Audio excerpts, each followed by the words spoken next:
Hello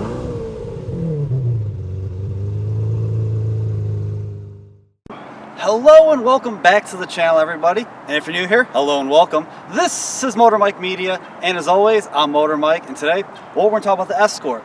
Things I love about it, things I hate about it. We'll go through the driving impressions, styling cues, and give you a little 1-2 about it. All right, guys. So what I really like is the styling.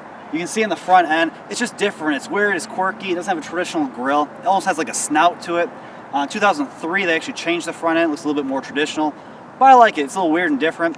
But I really like two doors. Two-door anything. Here in America, two doors are kind of dying.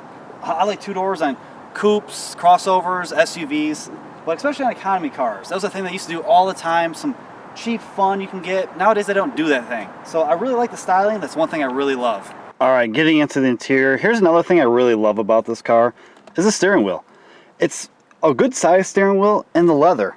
Like, it's hard to tell from this picture, but it has nice stitching here. It actually feels really good in your hands. It feels almost premium. It's very squishy, and it's just a nice thing to have. Another thing I really like is just the simplicity of the dash. When you come in here, yes, there's quite a few buttons, but they're really easy. Anyone can get in here and just use this vehicle. And the simple gauges. They're nice, easy to use. If this was a manual, you have a nice tack on the side, speedometer's right in the middle, easy to read. And just overall, that's one of the things I really like about this car. Alright guys, so one of the things I like that this car is nimble, it's small. I'm in this parking lot, and this thing is quite tossable. You can have a lot of fun with this little car, but when you come to a stop, that's when the fun kind of ends. You guys have seen this before, I've talked about it. When I come to a complete stop, it vibrates. And right now, it's not doing too bad. Like I said, we've done some repairs to help this vehicle out, so this is now the new norm of vibration. I don't know if you can tell in the video, but it does have a slight vibration, but the RPMs finally stopped going up and down. When those RPMs are bouncing between 1 and 0, this vehicle steering will just shake out right out of my hands. It actually broke the plastic that was up on the shroud there, but now it's more tame. This is actually something that's tolerable. It is kind of annoying. This is one of the things that I hate about it, but when you get going, it stops vibrating. The car is really smooth. The seats I'm sitting in are very comfortable. Even though they look like cheap foam, they're holding me in place quite well. I'm 5'11", average weight, and they have some nice bolsters that just hold me in place. And when you're driving, nice and smooth. It's really nice, actually. So something else that I kind of hate is the build quality. Now, this is an older car, so that's one of the reasons why. But economy cars, you know, it's supposed to be cheap, so this is some cheaper materials.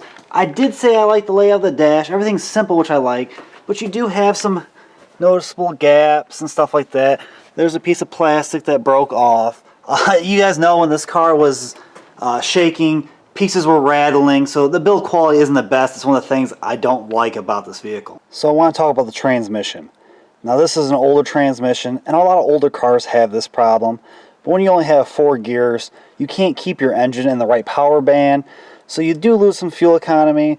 It's not the quickest. This is very slow shifting, and this is actually a problem.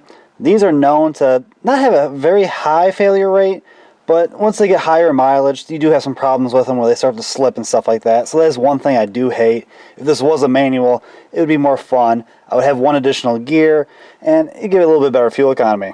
So here's something else I really hate, guys, is the engine, the power plant. This gets decent fuel economy, but there were cars that got better fuel economy during this time and made more power. This is very slow, and these engines are known to just be a little rough, so the motor mounts actually go bad. And the motor mounts in the back, they're not the easiest to get to. A dealership actually quoted me, or a mechanic shop quoted me $500+ to get them done. If the motor mounts were fixed, it would be a little bit less shaky, but the power plant and transmission, like I said, are things I do not like about this vehicle. Alright guys, there's a few things that I love and hate, like or dislike about this vehicle. It's been a relatively decent vehicle for me. It's had its problems like you guys have seen, but it still gets good fuel economy. It gets me to work every day, but I wonder what you guys think. I want to replace this vehicle. I'm looking for something under $7 grand, something you guys want to see. Put it on the channel, do some mods to it, have some fun. Let me know in the comments below what you guys would do and would want me to get. And if you haven't already and you want to, check out my channel. I keep trying to give you guys more and more content. It's all cars, trucks, crossovers, SUVs, combustion engines, and EVs, a little bit of everything. But please, like, comment, subscribe, hit that notification bell. That way you guys can stay up to date with the latest and greatest from my channel. And if you want to support me in a more personal way, I have a Patreon now. A couple different tiers, a lot of good things for you guys, early access. It really helps me and the channel grow and helps repairs like this. But I'll catch you all in the next one.